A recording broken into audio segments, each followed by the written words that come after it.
Hello! Welcome back to this TuxPlus course on creating a WooCommerce store theme. In this part of the course, you're going to learn about what makes a great store. You'll learn about successful stores and what they include, and you'll also learn about how to structure your store and which pages you'll need to make it work. So let's start by looking at some successful stores. A great store, or a great e-commerce site, will have 5 features. First, it'll look great, and it'll reflect your brand identity. It'll be really easy for people to get around and find things. It'll be super easy for people to buy from you, because after all, that's what you want them to do. It'll encourage people to spend their money, maybe even a little bit more money than they thought they might have spent when they arrived. And it'll reward those people who engage with your brand, maybe using social media or other means. So let's take a look at some stores that meet some of these criteria. First, let's look at Apple. Love them or hate them, Apple have a great brand, with a lot of loyalty from their customers and a brand identity that's reflected throughout all their products. As you can see, their website reflects that identity. It's monochrome, like their products, and it's clean and simple, uses fonts that are consistent with their operating systems. As you scroll down, it makes it really easy to find the products that they're pushing at the moment, and it looks modern and easy to use, just like their products. Here's another site that looks very different. The Lego website, as you can see, has animations, it has a slider with featured products, it has lots of nice brightly coloured pictures, and it's easy for kids to find their way around. There's also a products tab to encourage you to buy. But this site is more about encouraging brand awareness, encouraging kids to engage with that brand, because once you've got a kid keen on Lego, any parent out there will know you'll end up spending a fortune on the stuff. Here's another site with a great brand identity. The Adidas site reflects the brand really well. It's a nice, clean, modern design. The fonts and the colours reflect their brand. And it looks modern, active, fresh, just what you'd expect from Adidas. Now let's have a look at a site that's easy for people to navigate around. Now, furniture stores and DIY stores can have really difficult sites to get around, but IKEA is not one of those. This website is super easy to find things in. So if you want to buy a kitchen, simply click on the Kitchens tab, and you'll get loads of information about kitchens, with some nice prominent links to further information and to product ideas. For those items that aren't in the main navigation, there's an All Departments tab, and you can easily find all the departments you might want to buy things from IKEA. Another site that makes it really easy for you to navigate around is the Converse site.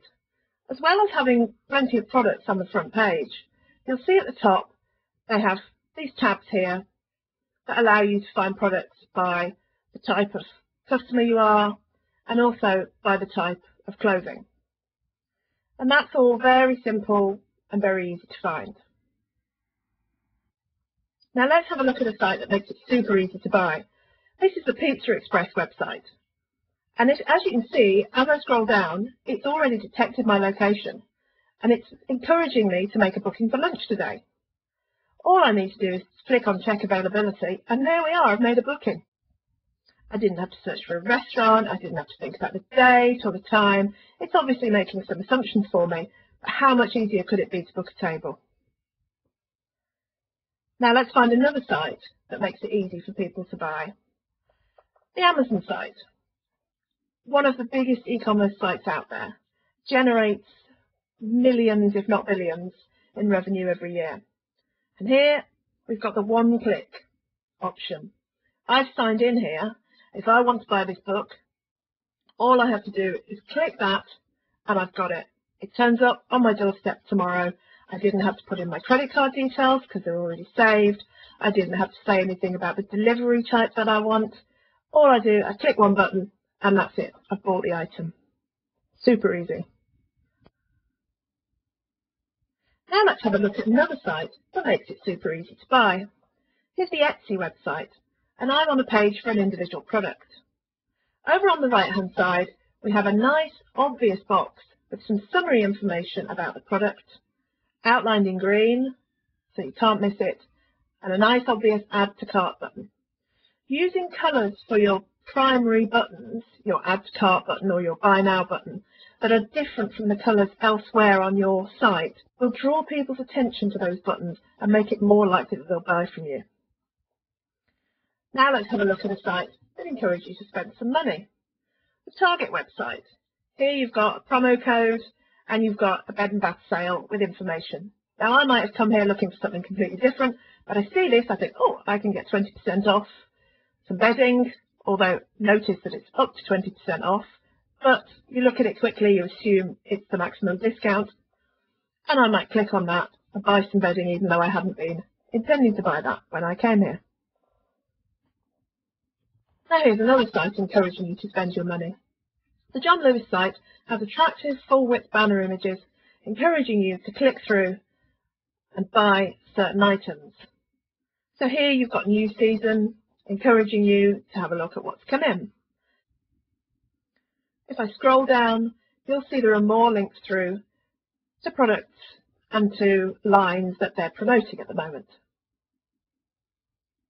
Now finally, let's see some sites that encourage people to engage with a brand.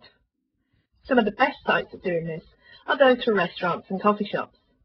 The Starbucks website has a nice prominent image of a coffee, making me want to buy some coffee, and also gives me information about an offer that they're running at the moment. But what's more interesting is if I scroll down a little bit, there's information about the loyalty program. And this is up front and centre on all their international websites, encouraging you to sign in, register a Starbucks card, which gives you some discounts, but also gives them your information so they can keep in touch with you. And here's another site that does this really well. The Yo Sushi website is all about social. If you have a look here, it's got their latest tweets, it's got videos, people can upload their own videos using this link, it's got photos, people can share photos, and then finally there's a club that you can join. And you'll get information about offers, about new restaurants and so forth. But this website isn't just promoting their restaurants and their food, it's promoting the idea of Yo Sushi being something you want to join, something you want to be a part of, and encouraging you to contribute your own content to that website. So those are some examples of some websites that do this really well. Obviously your store is going to be different from these. You've got your own products and your own brand, but we can incorporate some of these ideas as we work through this course.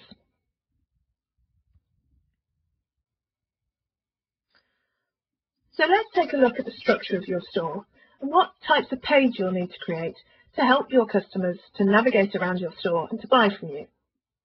Well, the first thing you'll need is obviously a home page. You've seen some great examples of home pages here so far. Your home page could include images, sliders, social content, links through to content deeper in the site, offers, anything you need it to encourage people to buy from you and also to promote your brand. But what you'll also need are some other types of pages, and let's have a look at some examples. Here's an example of a category page. The IKEA website is designed to sell hundreds of products, and categorising those can be quite complicated, but I think they've done it really well. Here I'm in the bedroom category. Inside that, I'm in wardrobes and bedroom storage, and drilling down another level in wardrobes. And on this category page, you've got an opening section with some information about their product and what they think is great about it. And then you've got an image of each product in that category. I can hover over the image to find out a little bit more about that product, or I can click on it to go to the individual product page. Now here's another example of a category page.